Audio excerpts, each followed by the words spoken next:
ამერიკელმა პრეზიდენტმა დონალდ ტრამპმა რუს დიქტატორ ვლადიმირ პუტინს დაჰპირდა, რომ უკრაინასა და ევროპაზე ზეწოლას მოახდენს, რათა ისინი დათანხმდნენ რუსეთის ფედერაციის წინაშე კაპიტულაციას. ასეთი დასკვნა შეიძლება გამოვიტანოთ უშაკოვის, პუტინის თანაშემწის სიტყვებიდან, მას შემდეგ, რაც დღეს ვლადიმირ პუტინმა დონალდ ტრამპს ტელეფონით ესაუბრა. და ტრამპმა თითქოს უკვე დაჰპირდა მას, რომ ამას ძალიან მალე გააკეთებს. დიდი შვიდეულის სამიძე, რომელიც სამშაბათსა და ოთხშაბათს საფრანგეთში გაიმართება.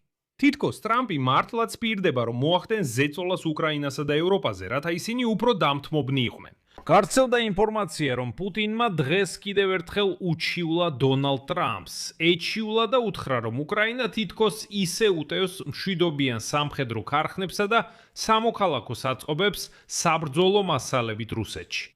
გარდა ამისა, ტრამპმა პუტინთან საუბრის წინ კიდევ ზელენსკისაც ესაუბრა.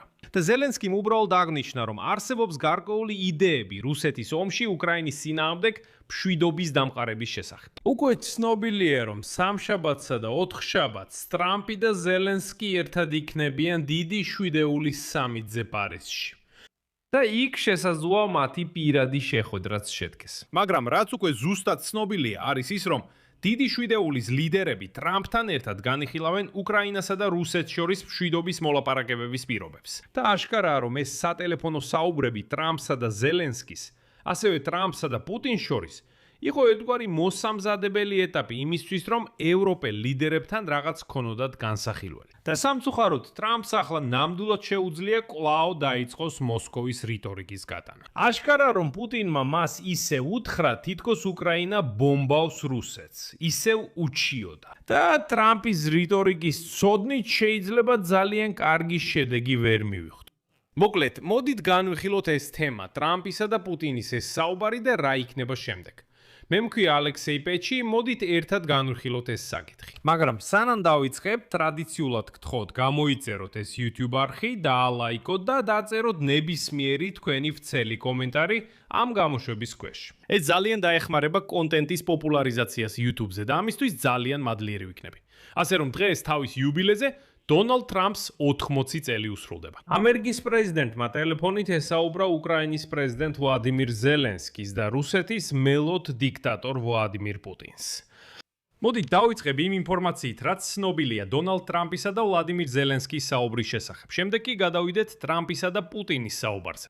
ზელენსკიმ დაადასტურა, რომ დღეს მართლაც გამართა სატელეფონო საუბარი აშშ-ის ლიდერ დონალდ ტრამპთან. მან განაცხადა, რომ ამერიკელ კოლეგას დაბადების დღე მიულოცა და დაამატა, რომ საუბრის თემებს შორის იყო მშვიდობა უკრაინაში. ციტატა. მე პრეზიდენტ ტრამპს წარმატებები უსურვებ პირველ რიგში მის ძალისხმევაში, რომ შეწყვიტოს რუსეთის ომი უკრაინის წინააღმდეგ. ასევე მადლობა გადაუხადე მას იმ მხარდაჭერისთვის, რომელსაც ამერიკა უკრაინას უწევს. მნიშვნელოვანია, რომ ჩვენ მადლიერებით ვიხსენებთ ამ მხარდაჭერის თითოეულ ნაბიჯს, ჯაველინებიდან პატრიოტებამდე. ზელენსკის თქმით, მან ტრამპთან ისაუბრა იმაზე, თუ რა შეიძლება დაეხმაროს მშვიდობის ახლავე დამყარებას. მან ამერიკელი ლიდერი ბოლო მოვლენებზე მიაწოდა ინფორმაცია ბრძოლის ველზე. ასევე იმაზე, თუ როგორ გამყარდა უკრაინის პოზიცია. ზელენსკიმ დაამატა, რომ ტრამპთან შეთანხმდა დეტალების განხილვაზე საფრანგეთში დიდი შვიდეულის სამიტის დროს შეხვედრაზე. ეს ძალიან მნიშვნელოვანია, რადგან წინა დღეს ზოგიერთმა მედიამ უკვე განაცხადა, რომ თითქოს ტრამპისა და ზელენსკის პირადი შეხვედრა დიდი შვიდეულის სამიტზე არ იგეგმება. თუმცა ეს მაქსიმალურად უცნაურად გამოჩნდებოდა. და აი ზელენსკი ამბობს, ჩვენ გვაქვს რამდენიმე კარგი იდეა, რომლებიც შეიძლება დაეხმაროს მშვიდობის დაახლოებას და დაიცვას სიცოცხლეები. აქვე დავამატებ, რომ სულ რამდენიმე კვირით ადრე ზელენსკი სპეციალურად ლონდონში შეხვდა ევროპულ სამეულს. ესენი არიან მაკრონი, სტარმერი და მერცი. იმისთვის, რომ სწორედ ევროპელების საერთო მოლაპარაკების პოზიცია განეხილათ რუსებთან. და აშკარაა, რომ დიდი შვიდეულის სამიტზე ამ თემას ტრამპთან განიხილავენ. და ფოტოებიდან, რომელიც ზელენსკიმ გამოაქვეყნა, ჩანს, რომ საუბრის დროს ასევე იმყოფებოდნენ პრეზიდენტის ოფისის ხელმძღვანელი კირილ ბუდანოვი და მისი პირველი მოადგილე სერგეი კისლიცა.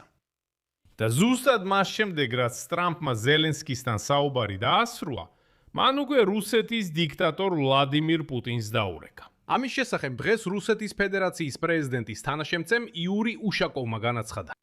უშაკოვის თქმით, საუბარი 55 წუთს გაგრძელდა და მეგობრული და გულწრფელი ხასიათი ჰქონდა. პუტინმა ტრამპს 80 წლის იუბილე მიულოცა. ამის შემდეგ თანამოსაუბრეებმა საერთაშორისო პოლიტიკა განიხილეს.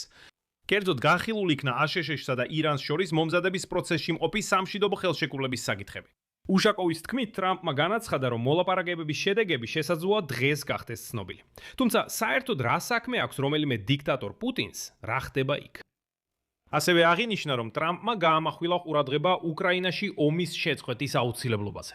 პასუხად ვლადიმერ პუტინმა განაცხადა, რომ მშვიდობიან დარეგულირებას თითქოს ხელს უშლის უკრაინის შეიარაღებული ძალების ბოლო დარტყმები რუსეთის სამოქალაქო ობიექტებზე. მე აღნიშნა, რომ უკრაინა ურტყამს ნავთობგადამამუშავებელ ქარხნებს, საბრძოლო მასალის საწყობებს, სამხედროებს და ძალოვანებს რუსეთის ტერიტორიებს. და სწორედ დღეს ღამით იერუსლავის ოლქში ასევე განხორციელდა დარტყმა საწვავის რეზერვუარებზე, რომელიც ოკუპანტების არმიისთვის მიეწოდება.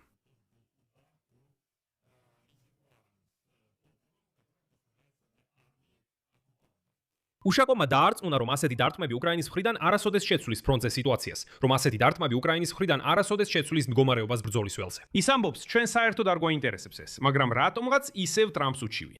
ისევ ეს პატარა მელოდი ჯუჯა ურეკავს ტრამპს და ეჩივლება, რომ ნახე, ისევ ყველა მხრიდან უკრაინელები გბომბავენ. უშაკოვის თქმით, პუტინმა კიდევ ერთხელ გაუმეორა ტრამპს წინასწარვე მიუღებელი წინაადება. და ის ამბობს, თუ ზელენსკი შეხვედრა უნდა, მოდი მოსკოვში. ღმერთო, როდის მიხვდებიან ეს რუსები, რომ პუტინი მშიშარაა, რომელიც უბრალოდ ისეა შეშინებული, რომ თავისი ბუნკერიდან გამოსვლაც ეშინია.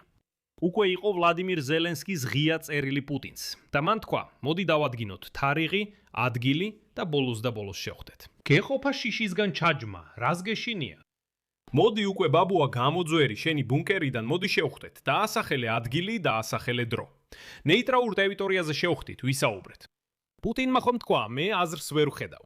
ეხლა ეს ჩმო ისევ ილაჯებს და ამბობს, არა, როგორ, რა თქმა უნდა, აზრი არის, მაგრამ ზელენსკი ჩამოვიდეს მოსკოვში. როგორც უკვე ვთქვი, ზელენსკის ღია წერილსაც თავისი გარკვეული გზავნილი ჰქონდა. და აშკარაა, რომ ზელენსკი ახლა ტრამპს აჩვენებს დიდი 7.3-ზე პარიზში, რომ აი ნახე, მე მკაფიოდ შევთავაზე მას შეხვედრა. ეს მელოდი გაუგებრობა. ეს არც კი არის ადამიანი. ეს უბრალოდ რაღაც არსება. მან საჯაროდ სანქტ-პეტერბურგის ეკონომიკურ ფორუმზე თქვა, პირადად შეხვედრა არ მინდა. ვლადიმირ პუტინმა მკაფიოდ თქვა, არ ვხედავ პირადი შეხვედრის აზრს, არ ვხედავ მოლაპარაკებების აზრს, გავაგრძელებთ ომს. ეს ყველაფერი მკაფიოდ დაფიქსირდა. შემდეგ კი, როგორც ირწმუნება უშაკოვი, ამერიკის პრეზიდენტმა სატელეფონო საუბრის დროს გამოხატა მზადყოფნა, გავლენა მოახდინოს კიევზე და აშშ-ის ევროპელ მოკავშირეებზე მშვიდობიანი მოგვარების საკითხში. უშაკოვის ინფორმაციით, ტრამპთან საუბრისას პუტინმა რატომღაც განაცხადა, რომ ზელენსკის, რომელსაც აქვს ებრაული ფესვები, არ უნდა დაავიწყდეს ჰოლოკოსტი. ეს საინტერესოა, ანუ ეს მინიშნება იყო? ეს მინიშნება იმაზე, რომ რუსები მზად არიან გაანადგურონ უკრაინელები, როგორც ნაცისტები მეორე მსოფლიო ომის დროს ანადგურებდნენ ებრაელებს? თუ რა არის ეს? ეს რა მინიშნება იყო? გარდა ამისა, საუბრის დროს მხარეები შეთანხმდნენ, რომ აშშ-ის პრეზიდენტის სპეციალური წარმომადგენლები, სტივენ ვიტკოვი და ჯარედ კუშნერი, კვლავ და კიდევ ერთხელ ისინი გაემგზავრებიან მოსკოვში მოლაპარაკებებზე. მელოდ გაუგებრობასთან, ვლადიმირ პუტინთან. კიევში სხვათა შორის ეს წყვილი ასე არც ჩასულა. რატომ აგზავნიან მათ ისევ? უცნობია. ანუ ტრამპი საერთოდ არაფერს სწავლობს. ეს კიდევ ერთი მცდელობაა დროის გაწელვის.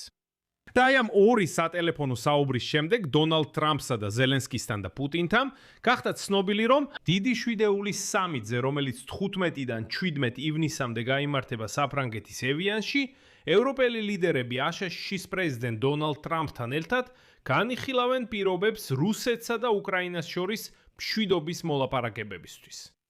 კერძოდ აღინიშნა, რომ ახლა შეიძლება იხსნებოდეს დიპლომატიის შესაძლებლობების ფანჯარა, რადგან უკრაინა ძლიერ პოზიციაშია, ხოლო რუსეთი ვერ ახერხებს სამხედრო გზით გამარჯვებას, მისი ეკონომიკა კი სირთულეებს განიცდის. გარდა ამისა, ევროპაში დაიწყეს საუბარი იმაზე, რომ ევროპელმა ლიდერებმა ვლადიმირ ზელენსკისთან ლონდონში მიმდინარე თვის დასაწყისში გამართულ შეხვედრაზე სწორედ მშვიდობის მოლაპარაკებების საკითხი განიხილეს. და ახლა ეს ყველაფერი დონალდ ტრამპთან უნდა შეთანხმდეს. გარდა ამისა, აღინიშნება, რომ დიდი ალბათობით თუ რეალური მშვიდობის მოლაპარაკებები დაიწყება, ფორმატი იქნება ასეთი: უკრაინა, რუსეთი, აშშ და ევროპა. ანუ ასეთი 4 მხრივი მოლაპარაკებების ფორმატი, რადგანაც ცხადია რუსები მხოლოდ უკრაინას კი არა, ევროპასაც ემუქრებიან. ამ ეტაპზე გაურკვეველია კონკრეტულად ვინ წარმოადგენს ევროპას. მე ასე ვხედავ, რომ ეს იქნება ევროსამეული. მერც მაკარპენი, ქრონი და სტარმერი. მაგრამ შესაძლოა ასე არ იყოს. ამ ეტაპზე ისინი ამ პროცესს მართავენ, მაგრამ რუსები დაჟინებით ითხოვენ, რომ მიეცეთ ერთი ადამიანი, რომელიც მთელი ევროპის სახელით ისაუბრებს. ასევე უნდა გავიგოთ, რომ ნაკლებად სავარაუდოა, რომ დიდი შვიდეულის ქვეყნებსა და უკრაინას შორის ახალი სამშვიდობო მოლაპარაკებების ინიციატივასთან დაკავშირებით შეთანხმება მიღწეული იქნება. ეს არის გარდამავალი ეტაპი და როგორც ხედავთ, პუტინი კვლავ ცდილობს პროცესის გაჭიანურებას. ამბობს გამომიგზავნეთ სტივენ ვიტკოვი და ჯარედ კუშნერი. მე ისევ ამ სულელებს მოუხვები, როგორ ვარ მზად მოლაპარაკებებისთვის, მაგრამ როცა ზელენსკი პირდაპირ მეუბნება, მოდი შევხვდეთო, რა თქმა უნდა შევშინდები და ვიტყვი, არა, აზრს ვერ ვხედავ. აი ესეთი იყო მისი საუბარი.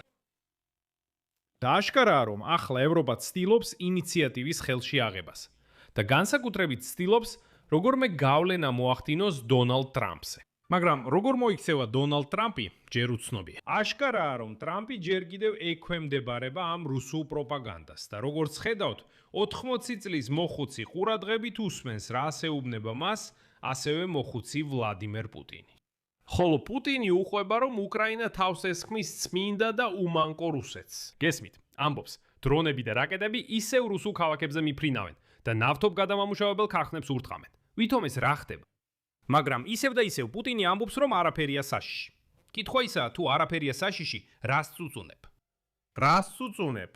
რას უჩივი სულ? აი ეს რუსები ასეთები არიან, გარეგნულად, თითქოს მკაცრები არიან, ყვირიან. ვითომ ძალიან მამაცები და მკაცრები არიან, მაგრამ როგორც კი პირველ დარტმას მიიღებენ, მაშინვე იწყებენ წუწუნს, სტირილს და ამბობენ: აჰა, როგორ შეიძლება ასე? ეს რა, მე დამარტყეს თუ რა? უბრალოდ სიბინძურია რაღაც. აქ სამწევდილს დავშო. თქვენი აზრი, თქვენი დასკვნები დაწერეთ კომენტარებში ამ გამოშვების ქვეშ. მიყვარს. ეხლა რუსები მოაწყდებიან, ისინი ვითომ განათლებულები არიან, დაიწყებენ სისულელეების წერას. ამიტომ აუცილებლად შედით კომენტარებში, იქ შეგიძლიათ მათზე იცინოთ. მათზე სიცილი საერთოდ ეს წმინდა საქმეა. გამოიწერეთ არხი, დაალაიქეთ და დააჭირეთ ზარს, რომ მიიღოთ შეტყობინებები ახალი გამოშვების გამოსვლაზე. და თუ გსურთ ამ YouTube არხის მუშაობის მხარდაჭერა, ამას ფინანსურად შეძლებთ ნებისმიერი დონატის საშუალებით, ბმულებითა და რეკვიზიტებით, რომლებიც მითითებულია ამ ვიდეოს აღწერაში, ან უბრალოდ თქვენს ეკრანებზე მოცემული QR კოდით. ამით დასრულდა. იზრუნეთ საკუთარ თავზე. ყველას ნახვამდის.